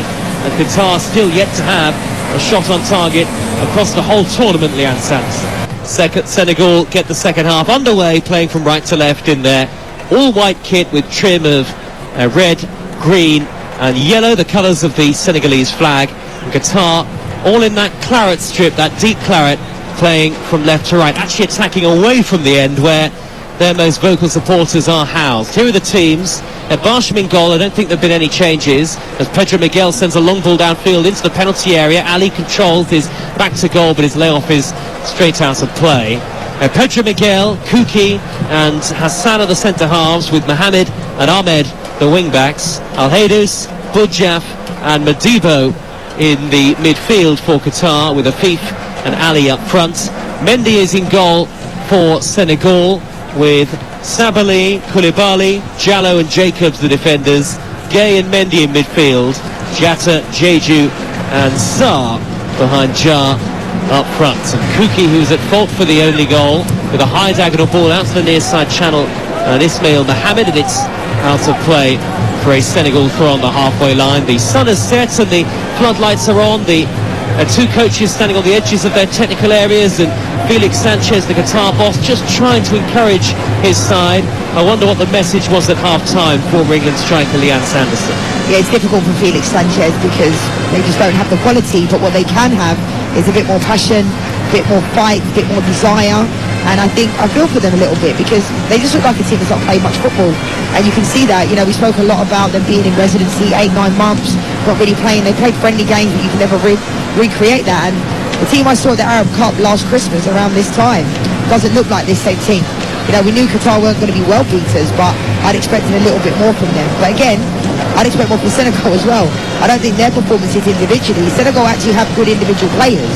So I almost feel like it's more of a performance that they need to be better than Qatar need to be better, because Qatar are playing the way we kind of expect them to play, but still they could be better. That's a great tackle from Abdul Karim Hassan, the central defender. Long telescopic leg to poke it away from Ismail Assar. The last touch, I think, was adjudged to have come off Sarr, so if that's the case, it'd be a goal kick to Qatar. It was a great tackle from Hassan. It was really, really good. Corner's been given, in fact, and Ismail Jacobs will go across to take it in front of a throng of photographers behind that goal. He's certainly picked a good spot to be at for the photographers. Yellow boots on as he places the ball down. It'll be a left-footed in-swinging delivery. Jacobs waits for the runners in the middle. Plenty of height in this Senegalese side. It's swung in towards the near post. And Jeju! What a header! What a goal from Mara Jeju! The former Bristol City man has scored in a World Cup, and Senegal have taken charge against the hosts Qatar, and Senegal surely now heading for their first victory of the group stages. What a moment for Famara Jeju. He's mobbed by his teammates, the Senegal supporters dancing in the stands. Qatar 0, Senegal 2. Surely game over already. Yeah, fantastic header from Jeju there. I think the ball was also really, really good, had a lot of pace on it, and he's almost like he's passed the front post almost. Really, really good set piece. And I touched on the set pieces during this game that I feel like a lot of them have been under hit. They've not been had enough pace on them, but that was a really good header from Jeju. Really, really good. Fantastic. It didn't look like the best of balls into the box either. You know, he made something out of nothing there, Jeju. And the Qatari, there's about 4 or 5, Qatari players not marking anybody. But Jeju had that willingness and that conviction to get on the end of it, and fair play to him. It was a fantastic header. Brilliant direction on it from Jeju, who was a real threat and presence in the championship in his time at Ashton Gate. Scored plenty of goals. He was the top scorer for Senegal in qualifying as well. And surely that is too much for Qatar to come back from at this stage. Worst possible start to the second half for them. 4 minutes into it on TalkSport 2, the second for Senegal, and that will really ease off some of the nerves for Aliou Cissé's side. Absolutely, and I feel like, when you look at the performances during this tournament so far, I think the biggest goal deficit has obviously been Costa Rica-Spain, and I feel like going into that game, Costa Rica, I didn't expect them to get big 7-0, and Spain seemed to just play unbelievably well. People can say it's only Costa Rica, but I would have expected, Senegal to win this game a lot more comfortable than it already has been. I don't think it's been as comfortable than I'd expected, but again, in the second half, we've seen a lot of quality. They know they need to get the job done, and fair play to Qatar. They're trying their best, but they just don't have good enough players. It was a well-worked set-piece routine, corner into the near post, and Jeju with a fine header. He's actually fouled the much smaller player Modibo on halfway. Qatar have possession 10 yards shy of the halfway line, and it's with Abdul Karim Hassan. And you wonder whether Qatar will think about a change of formation and a change of shape at this point. The FIFA's been fouled. They were beaten 2-0 by Ecuador, and actually quite a lot of the supporters around the stadium still going back to their seats. And they'll be aware now that Qatar are 2-0 down again at this World Cup. Yeah, it's difficult because they haven't really risen to the occasion, really. I feel like we talk about quality, but they just don't seem to have that aggression, that passion that you need. We can get to the box towards Hassan, and he heads it wide. That's a really good chance for the central defender. Whipped in by a thief, Abdul Karim Hassan. Probably 10-12 yards out as he messed. He might have been offside anyway, even if he had nodded the ball into the net. And he beat Koulibaly to it, glancing header wide. He should have scored, really. I mean, they obviously would have checked that on VAR. It did look like he was offside, but he didn't know that. A really good ball into the box. And that's what I was saying before in the first half, that anything is possible. Anything can happen when you just deliver the ball in the right areas. And Hassan was there, and he probably should have put the ball in the back of the net. Well, he should have put the ball in the back of the net, but I think it probably would have been ruled off offside. He is one of the centurions in the Qatar lineup, 132 caps now, only behind the captain Al Haydous, who's been pretty anonymous actually, again, I have to say, just like he was in the first game against Ecuador. Had no influence on the game. He's been a passenger really, Leanne, hasn't he? Absolutely, quite underwhelming really, especially in that position of the number 10 role. The playmaker. Haydous has barely touched the ball in these games, but again, positionally it's difficult because Qatar don't really have much of the ball. Defensively, I think their defenders probably touch the ball way more than any of their other outfield players, which isn't very good. Senegal have got a free kick inside their own half of the field. The referee is now giving Qatar a free kick, and it was a foul by Idrissa Gueye. Now, was that a yellow card out of the pocket of the referee a minute or so ago? I'll check that for you. Either way, the offside flag up against Ismail Mohammed on the near side touchline. The atmosphere really, I mean, it's pretty leisure. Yes, Jacobs has been booked for Senegal for a foul on Mohamed a couple of moments ago, but the atmosphere, I mean, it almost feels a bit like a friendly game now. The Senegal supporters are enjoying the fact that they have the lead, but Qatar don't really look capable at all of getting back in the game, I'm afraid to say. No, they don't. And you mentioned it before, you know, they need players that are going to want to get on the ball. Jesus, you know, playing in that position, in that number 10 role, has barely touched the ball. He's come out to the wide areas as well, but they just can't seem to connect their passes, and that's what they need to do. They've done a lot of unforced errors and just lack of real quality, really. I mean, Felix Sanchez, I think, coming from a manager's perspective, I feel like he needs to have a bit more communication with him, what they're trying to do, because I don't seem to see a pattern of play of what they're doing. You know, when they are getting joy with Afif and Ali, they need to say, get Afif the ball, let him play it, and we can maybe potentially score, but I don't see any real patterns of play or an engagement. Here's Crefan Diatta, rolling in field from the near side touchline, and Idrissa Gueye finds Papi Mendy. And now on the halfway line, striding forward is Diallo from the half of the Senegalese back line. Senegal playing from right to left in those white shirts. They've given it away. Qatar have the ball with Modibo. Square pass to the middle of midfield, and Boudjah forward to Al Haydous, the man who has been so far anonymous. Striding forward now towards the edge of the penalty area. It works it wide to Mohamed. He cuts in field. Now went down into the challenge of Jacobs. The referee here, after the appeals from the Qatari players, has certainly stopped the game. And I think Qatar do have themselves a free kick, and Jacobs has already been booked, so he's got to be careful. I think the referee stopped it because he thinks it's a head injury, because for me, it looked like he went down before he'd even been touched. So I think the referee's looking at it because he's thinking it's a head injury. That is a foul. That is a foul. I mean, he hit his neck. On a yellow card? Yeah. And I think that is a foul. And he's given it. That's good, because it was a free kick. I mean, the referee's quite nonchalant in how he approached it, because I felt like it was a head injury, so he almost was stopping the game. But this is a fantastic position for Afif in this position. It really is, because, you know, 5 to 6 yards away from the 18-yard box on this right-hand side, if he delivers this nice and powerful, I think he should deliver this low and hard into a danger area. But Koulibaly in the games, he's been in the right place at the right time defensively. And the hosts get themselves on the score sheet. Afif whips in the delivery, and it's bouncing around in the 6-yard box. Hassan had a shot that was blocked from almost point-blank range. Had that been on target, it surely would have ended up in the back of the net. That's a big chance for Qatar. And Afif with the ball all the way back to the goalkeeper, whose touch is really heavy. Terrible touch from Barsham. He was so lucky that Boulaye Dia was not a little closer to him, because had Dia been a couple of yards closer, he'd have whipped it away from the goalkeeper and would have had an empty net. But just moments before that, Leanne Sanderson, Abdel Karim Hassan with maybe just about Qatar's best chance of the whole tournament so far. Yeah, and I think we're all willing them to get a goal. You know, you want to see the host nation get a goal, and it was unfortunate because it almost fell to the wrong player in that area. You were waiting. It was a good ball from Afif. He actually went high into the area, and it looked like it took a deflection, and the Qatari players almost got in each other's way as the ball was like they were just waiting. Not by his own man. Yeah, and they got in each other's way, but it was almost like we want them to get a goal, because it would be such a great story to see the host nation finally get on the score sheet. You don't want to see the host nation not grab a goal during a tournament, do you? 11 minutes into the second half, and it is Qatar 0, Senegal 2 on TalkSport 2, with Netherlands against Ecuador to come, the other two sides in Group A, and England against the United States on TalkSport later. Earlier, Wales 0, Iran 2, a full-time score. Rarely has a host nation looked so out of its depth at a World Cup, and that's interesting because Qatar are 50th in the world. They're not even necessarily the lowest ranked side at this tournament, but there looks to be a huge chasm between themselves and everybody else. And here's another chance for Sarr. The angle tight, he shoots, well blocked by Abdel Karim Hassan. Yeah, I think Hassan's been actually really good. Yeah. I mean, he's done his best. I mean, he's not there to score goals, so when the ball has fallen to him in those areas, he's not expected to put it in the back of the net, but defensively, I feel like he's been very, very good.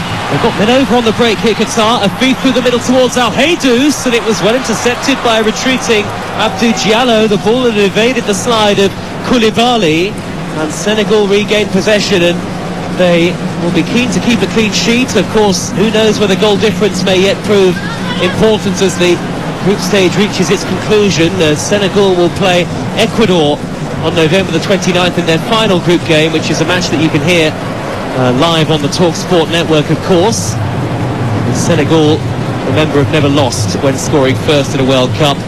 They are 2-0 up as Kuki heads it clear for Qatar from midway inside his own half.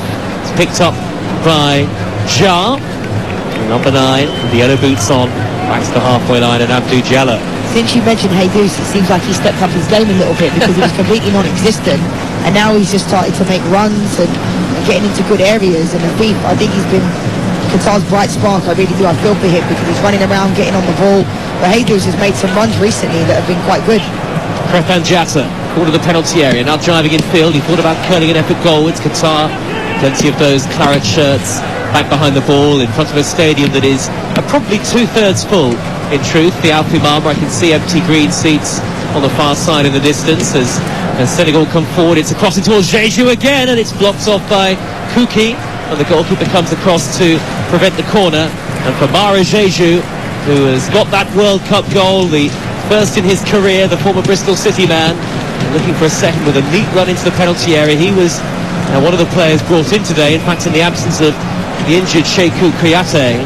He's taken his chance, hasn't he, Leah? Yeah, absolutely, and I think they've been really good in those areas with Gay in the first half, getting in and around there. Jar, Jeju's got the goal as well. I think they've been really good. I just think sometimes we expect Senegal to be a lot better than they are, and I think in this tournament they've been quite underwhelming against the Netherlands. They've going forward, they didn't really seem to have much, whereas Jeju getting the goal, I think that will really help the confidence. Diatta really doesn't get on the ball as much as probably he should, but at the same time I think Senegal will be happy with the way the game's going, because last night we talk about Ghana, they're the lowest ranking team in the tournament, and they didn't look it last night. That goes to prove the theory right of what you're saying, Joe, that these teams, Qatar are ranked higher, but they don't look like. If you was to ask me who would win against Qatar and Ghana, I'd say Ghana every day of the week. And I didn't see that one coming last night at all. And fair play to Ghana, they came back into the game and looked really, really good. And I just think Qatar, the quality just isn't there, and all over the pitch in general. Afif, bright spark, Ali's making some decent runs, but they've not really had enough of the ball in the final third. Well, the FIFA rankings are somewhat a mystery, aren't they, at the best of times?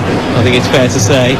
As Modibo passes the ball back and exchanges passes with Kuki, then his touch was heavy, the midfielder goes in for a 50-50 with Mendy. Not often that Mendy towers over somebody in the midfield, I have to say, but Modibo is the smallest player on the pitch. He tries to outmuscle Jesus, that's unlikely. In fairness to Modibo, Qatar have won it back on the halfway line. An hour gone and they trailed to Senegal by 2-0, and 2-0 was the scoreline in that first game for Qatar against Ecuador. For Senegal, well, they had that great run at 2002 when they beat France in the opening game, and they went on to reach the quarter-finals. As Abdel Karim Hassan steers it left to Ahmed. Ahmed's low ball in, away by Koulibaly. In 2018, Senegal finished level with Japan, dead level, and they were eliminated because of their inferior disciplinary records. So, a little unfortunate. But the shot is driven wide of goal by Abdel Karim Hassan again, 30 yards out. I tell you what, their best goal-scoring threat is from the centre half. Hassan hit that really well and true. Mendy flung to it, maybe got a fingertip on it. It was only a couple of yards wide, and well, that would have been one of the best goals of the tournament had it gone in. Yeah, that was a fantastic strike from Hassan, and we spoke about him in the first half. In the first 20 minutes, he received the ball higher up the field and didn't quite look like he was within amongst where he should be. Then he had another strike that went out, definitely took a deflection. The referee didn't see that, they gave a goal kick, but he looks like the brightest spark that's potentially going to get a goal, and fair play to him, he's in amongst it. And the one before, it came from the corner, couldn't quite get his feet worked out, but he's looked actually really good in his second half, Hassan. Jesus, 25 yards out, not beyond Kuki. Kuki stands tall to win it back, forward towards Afif. He's been their best player, hasn't he? Absolutely. I think they've looked calmer in this second half. It's almost like when they go behind Qatar, they seem to have a little bit more fearlessness when they go behind because there's nothing to lose. Fifa's dribbled into the penalty area, sandwiched in between two white shirts. He went down under the challenge. Nothing given by the Spanish referee, and now Senegal can break with Jar over the halfway line. More than an hour gone now. Jar's pass infield poor, intercepted by Modibo. Qatar have it back. Karim Hassan forward towards Modibo once more, who's certainly shown great industry in scampering about the field. Pass to the left-hand side, and Afif with the curly hair finds Ali, he shoots low, and Mendy tips it wide. And finally, Qatar have had an effort on target at the World Cup, and it was a sprawling save by Mendy to deny Almoez Ali their first ever World Cup goal. Yeah, good effort from Ali. I mean, it's a good save in the end. I feel like he got a touch to it, didn't he? He did. Yeah, really good save, because it looked like it was sneaking in on that near post. Corner's whipped in and cleared away at the near post by Jar. They were almost caught out there, Qatar, Senegal. Qatar took the corner very quickly indeed, whipped in dangerously, and by Mohamed it looks like. That was clever from the feet. Really it was clever. a feed, yes. Caught the goalkeeper completely off guard, and it was worth a try. Definitely. Second corner in quick succession, taken short. All the way back to Ahmed. Ahmed crosses in. It's a dreadful delivery, but a miscue in the penalty area. And Ali might be able to get a shot away. Lays it back to Pedro Miguel, and he curls it well wide on his weaker side. I think the referee had spotted a flag anyway. But, well, that frisson of excitement for the Qatar supporters. Mendy with a decent stop. And then in the end, he had a sight of goal, did the man also known as Roro, but he couldn't find the target. No, and that's more like it from Qatar. I think, like I said, when they went 2 goals behind, it's almost like they've now decided to start playing and do the fundamental basics. And, you know, Pedro Miguel there just leans back with his left foot and goes sailing over the bar. But it's definitely a lot better than the first half. It really is. Here comes the change for the Senegalese. And the man coming off is Jatta. And Pathé Ciss is the man on as his replacement, the Rayo Vallecano winger. In fact, it's just his second cap for Senegal. Made his senior international debut in September. And actually, Aliou Cissé, I think, would have been keen to make that change, Leanne, because Senegal have laboured a little since scoring that second goal. Yeah, and this is the luxury of when you go up a couple of goals, you can start to rest players. I mean, it would be a massive shock if Qatar were to come back into this game. You know, I genuinely want them to score a goal, because you don't want the host nation to be a tournament not scoring. I mean, they're the first shot on target, those types of things. It's not the type of stuff you want to see, but ultimately the quality just isn't there for Qatar. But they have played better since they went 2 goals behind. Here is Sarr, right-hand edge of the penalty area, setting up Salabi, infield to Sarr again, twisting and turning and darting towards the dead ball line. Plenty back Qatar here. Mendy finding Sabali in the penalty area. Little back heel to Sarr, who whips in the cross, headed away well by Kuki for a crowd of players this time. It's still 2-0 to Senegal on TalkSport 2, and the Netherlands against Ecuador to come. Our third commentary of the day across the network at 4 o'clock, in wall-to-wall coverage of the tournament throughout, all the way up until the final, of course. Ball is with Gay, a heavy touch inside the centre circle. Now Afif can look to break down the far side, the left for Qatar. Afif has kept it in play in front of Papi Mendy. He checks back infield towards Al Haydous. He was slow to race towards it, beaten to it by Boulaye Dia. They certainly don't look invulnerable as Senegal, and I think there's a lot that Aliou Cissé will feel that they can work on, but it probably will be job done, and I say that even 20 minutes into the second half. Yeah, I think they look better the other day defensively, Senegal. I know they're winning this game, but in the entirety, I think Cissé Koulibaly the other day were much better defensive pairing. I feel like today they've certainly looked a little bit rattled, and Jacobs is probably lucky to still be on the pitch, because he was also on that yellow card, picked up the other yellow card for putting out his arm. But yeah, I think Senegal, for me, have been quite underwhelming. I think obviously we've spoken a lot about Sadio Mane, and I think we'll do that the whole tournament, to be honest, because missing a player like him, any team will miss a player like him. Ismail Mohamed with the cross over the head of Ali, got a glancing touch on it. It's come back to Ahmed, who steers it into the path of the captain, Al Haydous. That's a very good delivery, and a brilliant save from Mendy. What a stop from the under-pressure goalkeeper, who was at fault for both Netherlands goals on match day 1 and has more than made up for that here. Mohamed, point-blank range, so close Qatar to their first ever World Cup goal.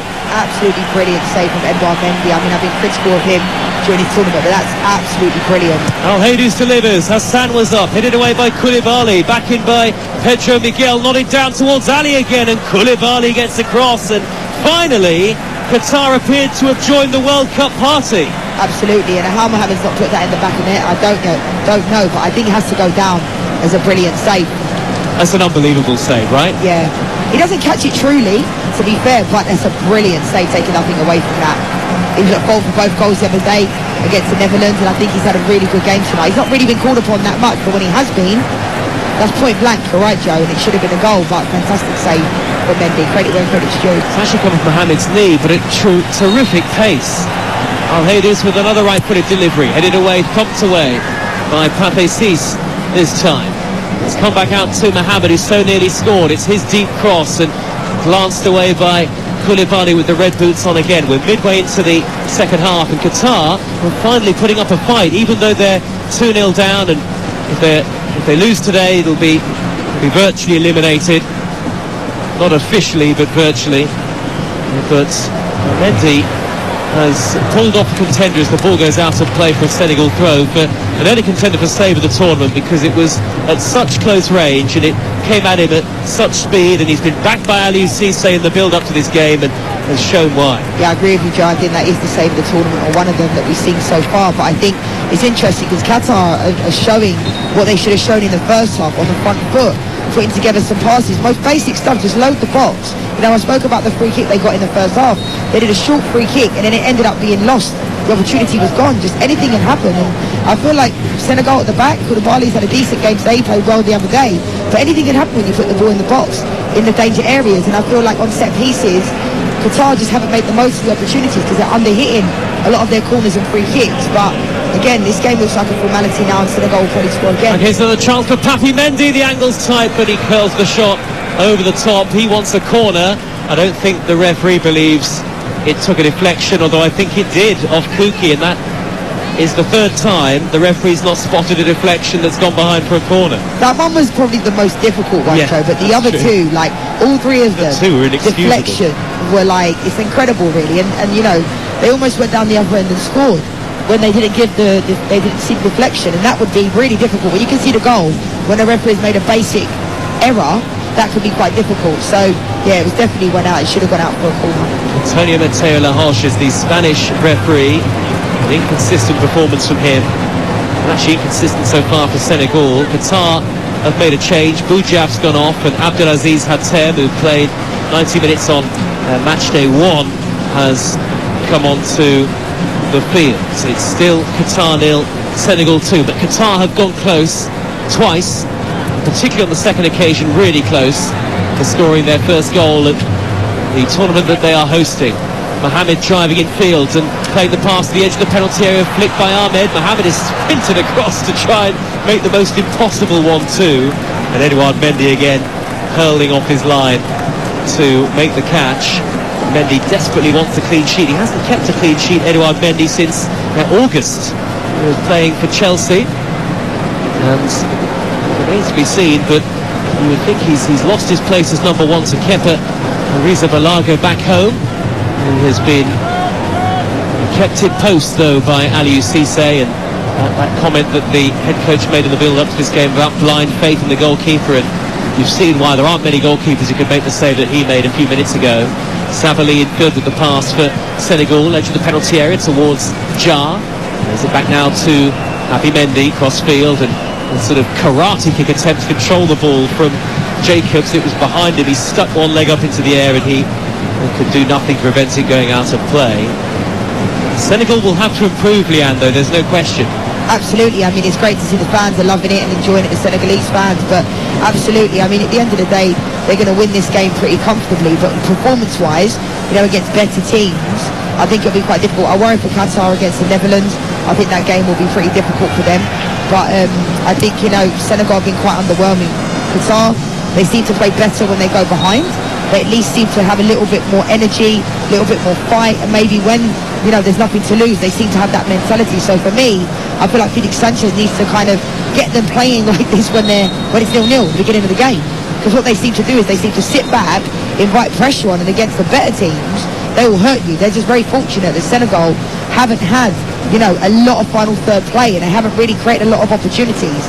Apart from Gay in the first half having that opportunity where he struck from distance, but we're not seeing many players really strike the ball during this tournament from distance, which I find quite fascinating, because we've barely seen many shots from long distance in this tournament.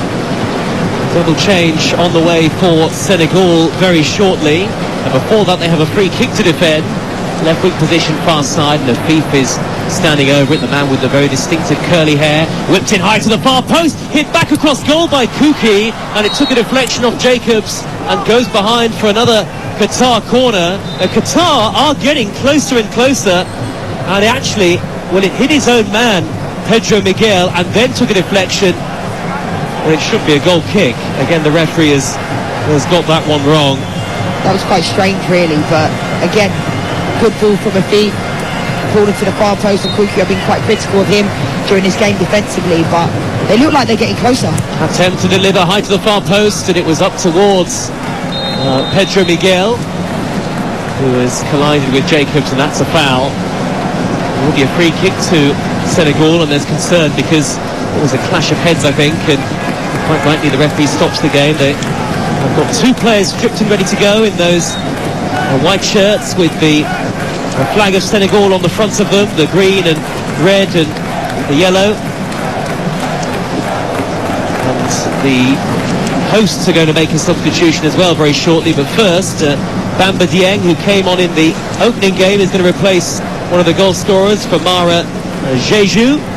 Al Haydous is coming off for Qatar after what you have to say has been another ineffective performance in large part, and it's the man who looked quite lively on the opening game of the tournament for Qatar, Mohamed Muntari, who takes to the field as his replacement. I think we are expecting another Senegal change as well, a flurry of substitutions as Jeju goes off, replaced by Marseille's Dieng. Haydous as well during this game. I feel like, you know, they just showed the distance covered, kilometres, nearly 10 kilometres. But I feel like in that number 10 spot, he just wasn't getting on the ball, looked really ineffective until it got to the second half. You know, about 10-15 minutes into the second half, we realised he was still out on the pitch because he just wasn't having any type of impact. As a number 10 in that position, you want them to get on the ball, you want them looking for the ball, and it was almost like he was running away from the ball. So he's been pretty underwhelming during this tournament too. Not that I'm expecting him to be an absolute world beater, but he's one of their main players, so you'd expect him to at least get on the ball. That's what the number 10 is usually there for to do. There's a great moment too for Sheffield United's Iliman Ndiaye. He is onto the field, just his third Senegal cap, a first World Cup appearance for him, and we've seen really exciting the championship this season in our EFL coverage on TalkSport 2. And Ndiaye is onto the field, and Ismail Assar is replaced. So what a moment for the 22-year-old who was a youth player at Boreham Wood and now playing in a World Cup. Ball is with Pedro Miguel of Qatar. Controls in their right back position. 15 minutes to go. Qatar 0 and Senegal 2 on TalkSport 2. And don't go anywhere, because once we're done here, you'll have full commentary of the Netherlands against Ecuador, and at 7 o'clock on TalkSport, England against the United States in Group B. Tomorrow, Tunisia against Australia on TalkSport 2, and then 3 commentaries on TalkSport. Poland against Saudi Arabia, France against Denmark, and Argentina against Mexico. We'll have updates from the second round of the FA Cup as well during those commentaries. Here is Kuki into his own penalty area, a square ball to Abdel Karim Hassan. I wonder what has provoked the sudden Qatar surge, Leanne, because they've actually started to show a little bit of fight in the last 15 minutes or so. Absolutely. I think Hassan, you know, has almost shown that leadership qualities in this second half. He's had a couple of strikes on goal. He's not even a centre forward. He's a defender, but he's shown a lot of good qualities. Sometimes a tackle can make a difference as well. It's not only a goal or an opportunity. Sometimes when your teammate makes a really good tackle, and I think Hassan's done that during this game. Mentioned the FIFA a lot. He's getting on the ball, so that's really, really good. But on set pieces as well, they seem to be delivering them better into areas that can really hurt. In the first time, I think when they got a free kick, they were going short, playing around. It was so slow. Where now they've gone behind and they seem to have a little bit more urgency on the attack. And having said that, Kuki's just given away the ball, so... Well, you know about... We all know about the commentator's curse, don't we, Leanne? It afflicts all of us, unfortunately, at times. Another double change for Senegal. My notes are going to be a real mess now with all these changes. It's Pape Abou Cissé for Jacobs, so you would think Diallo will go to left back. Jacobs on a yellow card. And the other change sees Papi Mendy come off. And it's Pape Matar Sarr of Tottenham who will take to the field. haven't seen him make his Spurs debut as yet, but he's on now to play at the World Cup for the first time. The ball is cleared downfield by Koulibaly. It's straight through to the goalkeeper, Michel Barsham, who actually, other than picking the ball out of the back of his net on one occasion, has not had a lot to do in this second. No, I like Abu Cisse as well, that substitution. I was surprised he didn't start the game because I thought he was really good against the Netherlands with Koulibaly. Great bit of control by Mohamed, down by the dead ball line for Qatar. He pulls it back across, and they have scored! Montari! Qatar's first ever World Cup goal. It is a special moment for Qatar, a special moment for football in this part of the Middle East. And finally, the hosts and their supporters have a World Cup goal to celebrate. Mohamed Montari heading home from 6 yards out. And whatever happens, that is a moment that Qatar will never forget. Qatar 1, Senegal 2. Again, it's absolutely brilliant. I mean, it's one ball from Hassan out to here, and the ball falls fantastic ball into the box. We've spoken about delivery. Montari gets up nice and high. And we said it, Joe, didn't we? This tournament has been absolutely crazy with regards to teams going back into it. We didn't see this happening. It's still 2-1 now. And Mendy was even trying to delay the ball being taken because he obviously feels like Qatar have come. They've had the momentum in the second half, but this has been crazy because they didn't really look like threatening at all in the first half. Well, 11 and a half minutes plus, no doubt, a lot of stoppage time to go, and you never know. Qatar 1, Senegal 2.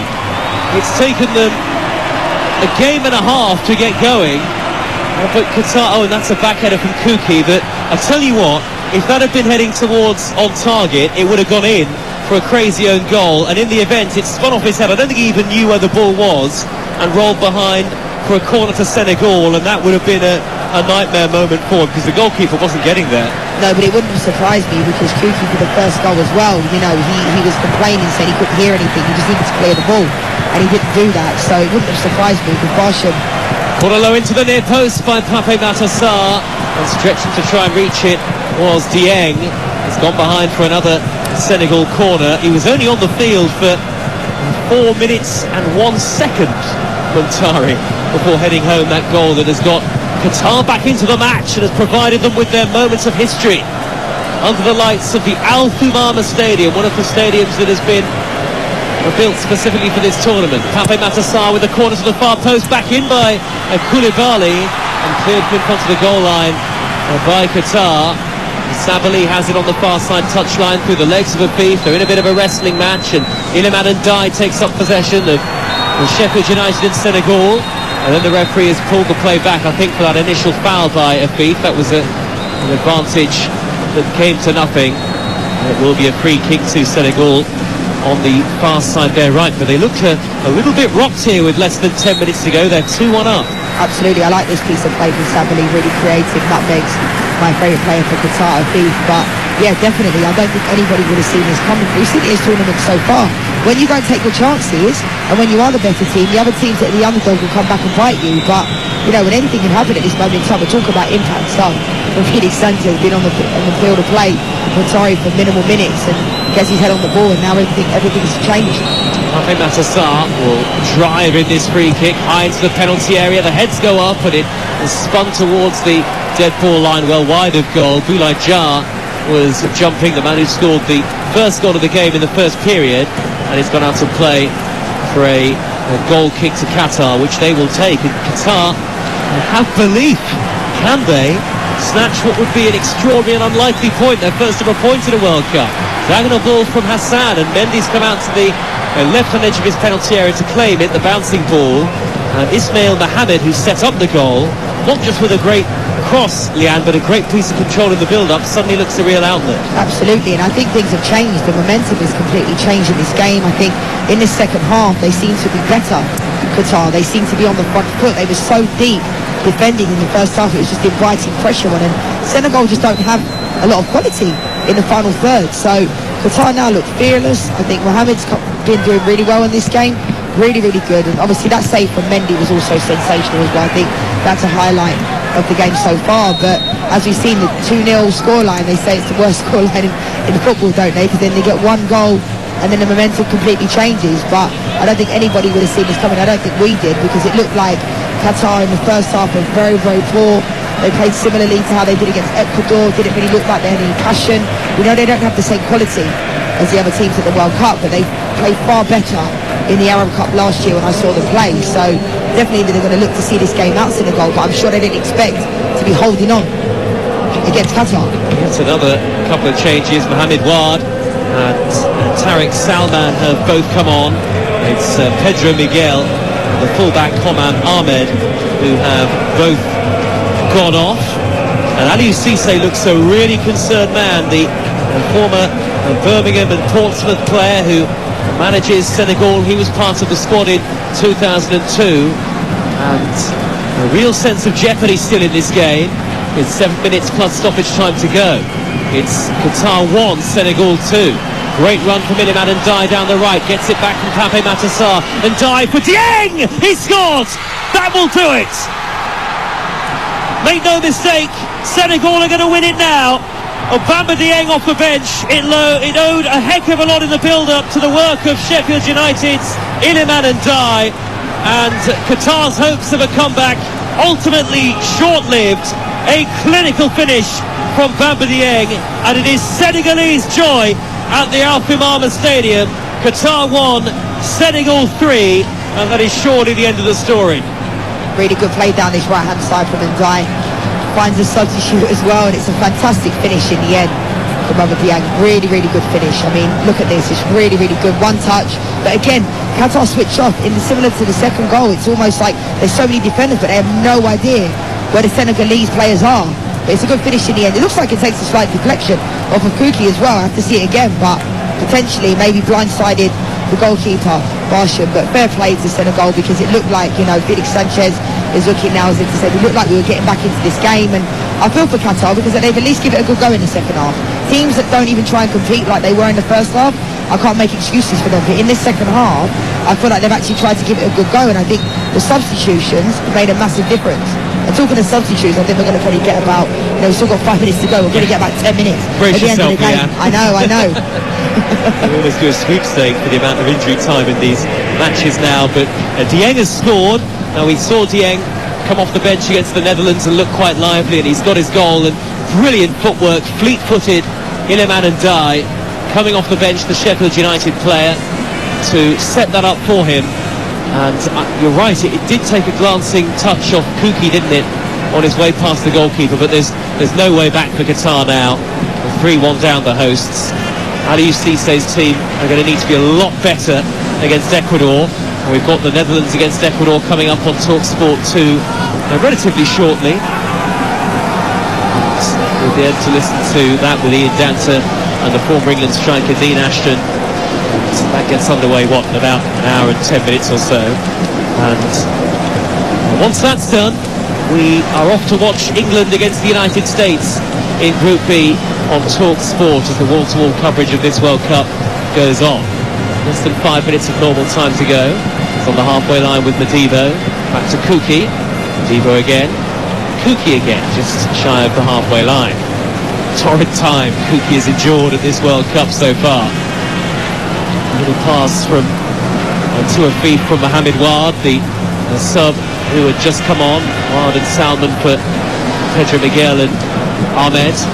Forward by Wade towards the edge of the penalty area, but Ali couldn't get there, out-muscled by Kalidou Koulibaly. I guess he's got some selection dilemmas as well, Cisse, ahead of the Ecuador game. Absolutely, because I was surprised that Cisse didn't play alongside Koulibaly. We saw Diallo go in there as well. So, yeah, I don't think attacking-wise, Senegal have looked that great. I think they've showed good mobility, but they don't create a lot of chances. We see Gay get on the ball, Mendy, but they're not really those players. They don't really have an out-and-out number 10. Mendy there under pressure from Muntari, who's got great pace and a good finishing ability. That goal that he scored, the biggest goal of his career so far, the 13th for Qatar, for Mohamed Muntari. And now Mohamed looking to break through the middle, the rampaging wing-back, a slide tackle on him, the stretching leg of Cisse, and a judge to have fouled Mohamed, and out comes the yellow card from the pocket of the referee. It was a difficult one, I think, because it looked like he got a big chunk on the ball, but maybe a big chunk of the man as well. Yeah, it was too late because once Mohamed got away from him, it was almost like it was going to be a foul. I felt like it was a foul. It's inevitable, and they can really make the most of this. I think Afif has a really good delivery when he puts it in the right areas, but Mohamed's certainly been a bright spark this second half. He really has. Got 3 minutes to go. Lunging challenge from Seeson Mohamed, and at least there have been some positives for Qatar, that is for sure, in this second half. It kind of almost feels like they've come out of their shell and tried to attack, and almost with this sense of nothing to lose. Mendy watching on, the Senegal goalkeeper just organising a three-man wall in that short-sleeved royal blue goalkeeping shirt. A lot of Senegal fans behind him, waving their scarves. They don't stop whatever the score, the Senegal fans. They're just consistently supportive. Yeah, it's brilliant, similar to the Ghanaian fans last night. It was actually incredible to see them just enjoying themselves, and that's what the World Cup's about. Oh, it's taken short to Hassan, who drills it just wide. He has a thunderbolt of a shot, the centre half. Senegal were nearly caught out. It was just rolled into the path of Abdel Karim Hassan. Mendy was not getting there. It was hammered towards the bottom corner and flashed just a couple of yards or so wide of goal as Qatar threaten again. Really well worked from Aziz as well. I don't think Senegal expected him to roll it, and they kind of walked away just nonchalantly. And again, you know, Hassan's been really good. He probably had more shots on goal than any of the front three, you know, for Qatar. So he's been a bright spot for them. He really has. The second half has been really good. Well, Montari, who scored the goal, we did see go close in the opening game of the tournament, didn't we, with that effort that was sent onto the roof of the net in the second half against Ecuador. As you say, Leanne, as the ball goes out to play for a goal kick to Qatar, they seem to only start playing with at least a modicum of confidence when the game's already beyond them, realistically. Yeah, and I don't think it helps. I think in the first half, you know, Barsham coming into the game after Al-Sheikh going out of the lineup, he looked really, really shaky. You know, and Kuki as well, fought for the first goal. He slipped and he almost got caught on the ball. So it's difficult when you make defensive errors like that. You know, I don't want to hammer Kuki too much, but he's been really poor. In the two games that I've seen him play, he's been really, really poor. And tonight, you know, he's made a lot of errors in those areas. And when you have defenders making those types of mistakes, it can really filter throughout the team. In the second half, they look more, you know, calm. I mentioned it a lot in the first half. They just need to calm down. When they do get the ball, possess the ball. There's no need to rush. And I feel like they didn't really have any type of game plan. Well controlled by Dieng, and he could have put Ndiaye through, but his touch was heavy and it was intercepted by Kuki. And now here comes Hassan again, a rampaging centre-half, dribbling up to the edge of the penalty area. He should play as a striker. Afif delivers, Montari climbs, and it's cleared away initially by Koulibaly, and then lofted downfield by Diallo. Then Hassan couldn't reach the second ball, and it's 3 against 3 here for Senegal, and the Qatari back line are tiring now. 6 minutes of added time, and Ndiaye almost into the path of Idrissa Gana Gueye. Via deflection, he will let it trickle out of play for a throw down by the corner flag. Yeah, that was good play from Ndiaye. I like that. It's the first time we've really seen both teams go through the middle. I think both teams are trying to go down the left, they're trying to go down the right. Looks like someone picked up a booking. I'm not quite sure what that was for, but yeah. Modibo, yeah. But yeah, I think, you know, again, Senegal, they're going to see out this game in 6 minutes to play. I think Sarr's not really got on the ball that much as he did in the first half. I don't... Just seen a replay of that tackle from Modibo. I guess the studs were up, weren't they? He got the ball, but he got some of them out as well. Diallo takes a throw for Senegal up the edge of the penalty area. Dieng controlled it neatly, trying to play it through the middle through a crowd of claret shirts, and there was no way through. Here is Hassan. Plenty of the supporters have left the stadium now, and even more following them out with 5 minutes of stoppage time to go, and it's Qatar 1, Senegal 3 on TalkSport 2. But great spirit shown by the hosts in the second half, and look, clearly when you get to 50th in the world, you're not a terrible side, and they have shown what they can do as an attacking force in this second period, and maybe some hope for them ahead of a tough-looking final group game against the Netherlands. Sabali down the right for Senegal is about 10 yards from the dead ball line. Now Pape Natassar, tall, rangy player in the middle of midfield. Back to Pape Abou Cissé in the middle of the Senegal defence. Yeah, Qatar, I think in this second half could take a lot of pride and a lot of confidence, because that's exactly what the fans want to see. You know, the host nation, the home nation, and they just looked like in the first half they were just completely on the back foot. You know, they were inviting pressure on from Senegal. In the second half, the substitutions have made a difference. So I think for Felix Sanchez, maybe he's going to have a bit of a dilemma going into the final game against the Netherlands, because Netherlands will have so much quality. The other day, you know, they only scored 2 in the end against Senegal, but they have so much more quality individually. Savali delivers, punched away by the diving goalkeeper, punching that cross, flying through the air, Barshan. 2.5 minutes into the 6th added, just the 6th at the end of the game. Yeah, it seems like it's quite, every single game seems like there's so many minutes on the end. And well, it's good though, Leanne, isn't it? Because it means that the ball's in play for longer. Disencourages time wasting as well. Yeah, I think obviously in the Premier League this season there's been a lot of talk about lack of the ball being in play during times like that multi-ball and those types of things. So I do think it's better, but sometimes it's a little bit ridiculous, like 14 minutes, 12 minutes, you know. I know there's injuries and there's substitutions, but sometimes it's a bit too much. Halfway through the 600 minutes, a ball on the Qatari left, a high cross towards Muntari, but it's going to evade him and it'll reach Ismail Mohammed down by the dead ball line. He's a couple of step overs, trying to get away from the defender. Back it goes now to Salman, who whips in a cross that is steered away by Savali for Senegal. And Pape Matar leading the break. He finds Cease through the middle. Cease with the black boots on, trying to divert away from 2 Qatari defenders. It's come back to him on halfway. And Senegal just content to keep the ball now as Qatar win it back. Madiba forward towards Ali, and Ali has eluded 2 defenders. He's got options left and right. Ali might go it alone here. He curls it over the top. Senegal look vulnerable there. Ali is only 1 off Qatar's all-time scoring record, and you could maybe understand why he decided to go for goal himself, but he couldn't keep the shot down. Absolutely, I think once it opened up there was only one thing in his mind. When he picked up the ball, he showed great conviction going towards goal, and there was only one thing in his mind where he was going to hit, but he should be hitting the target realistically. But I can understand why he took the shot off, because there was a player running out to the left hand side that he could have slipped in, but I think that was a correct decision from Ali, and it was good to see him finally, you know, getting on the turn, running at players. And again, you mentioned it, Joe, it's taken them a game and a half to finally get into it, because I've seen Qatar play many times, you know, I mentioned it before, and they didn't look anywhere near as bad as they've shown during this tournament. So in the second half they've finally woken up, you know, they're chasing down even small things like chasing down Koulibaly. We just saw Ali do that there. In the first half they wasn't doing that, they were just sitting back. All 11 players are behind the ball and they weren't really showing anything. Is that nerves more than anything? Because they've competed, haven't they, in the second half? They've made it tough for Senegal, and it could have gone slightly differently this second half. Yeah, but we can't keep blaming nerves. I know Felix Sanchez said that after the first game against Ecuador, the opening ceremony. Yes, that could have been nerves, but today I don't think there's any excuse. Now Dieng's breaking into the box, and Kuki gets back to make a sliding challenge, a lunging challenge. There's less than a minute to go now, in fact, and it is Qatar 1, Senegal 3.